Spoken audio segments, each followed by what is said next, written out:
belangrijkste nieuws uit Curaçao in het Nederland. Access Journaal, vers van de pers.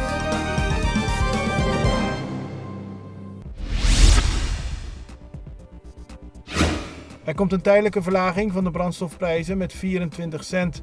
Dat is gisteren door de ministerraad goedgekeurd. Het is een voorstel van minister van Financiën Javier Silvania, die deze wet alvast aan het Curaçaose parlement heeft aangeboden. Die vergaderen daar op 14 april over. Met het voorstel wordt het tarief van accijns op benzine met 25% verlaagd. Ook verdwijnt er een schakel van omzetbelasting. Voor wat betreft diesel hoeven zowel de groothandelaren als de kleinhandel geen omzetbelasting meer te betalen.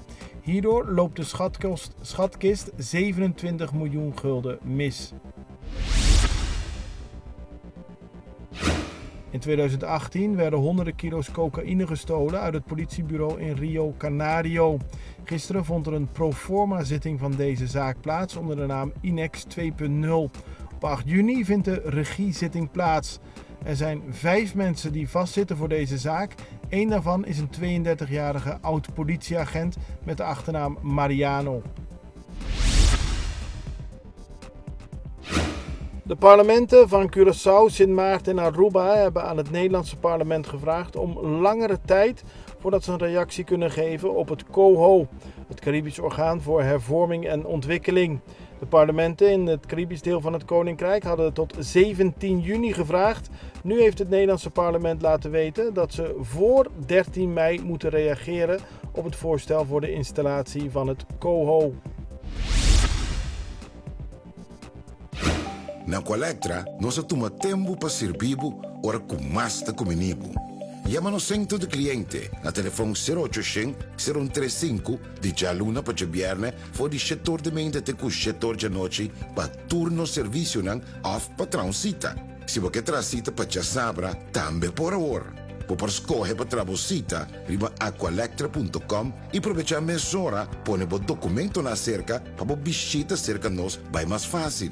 Sim, a Colectra su centro de cliente wordt klaar para servir na momento que você comini abo.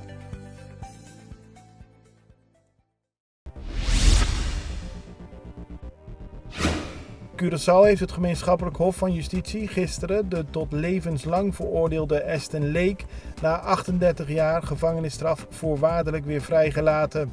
Het hof bepaalde dat hij niet langer zijn straf hoeft uit te zitten voor ontvoering, verkrachting en moord van een 5-jarig meisje op Sint Maarten. Lake is inmiddels 59 jaar oud. Bijna 40 jaar geleden gooide hij het lichaam van het meisje in zee nadat hij haar had verkracht en vermoord. Hij werd in 1985 veroordeeld. De kans dat hij weer een misdaad zal plegen acht psychologen klein. Tijdens een feestelijke avond heeft Matthew Sofia, een jonge Curaçaose atleet, gisteren de Beto Adriano Cup gewonnen. Daarmee wordt hij geëerd voor zijn uitzonderlijke prestaties die hij in 2021 heeft verricht. De selectie van Ajax brengt van 17 tot 21 mei een bezoek aan Curaçao. Dat bezoek is in het kader van de 2-jarige partnerovereenkomst tussen het Curaçaose Tourism Board en de Amsterdamse voetbalclub. Ajax zal tijdens de reis onder andere langsgaan bij verschillende projecten op Curaçao, zoals voetbalclinics voor jongeren en seminars voor coaches en leidinggevend personeel. Ook zal er een wedstrijd plaatsvinden tegen het Curaçaose nationale team. Dit betreft een vriendschappelijke wedstrijd. Het belangrijkste nieuws uit Curaçao in het Nederland. Access Journaal, vers van de pers.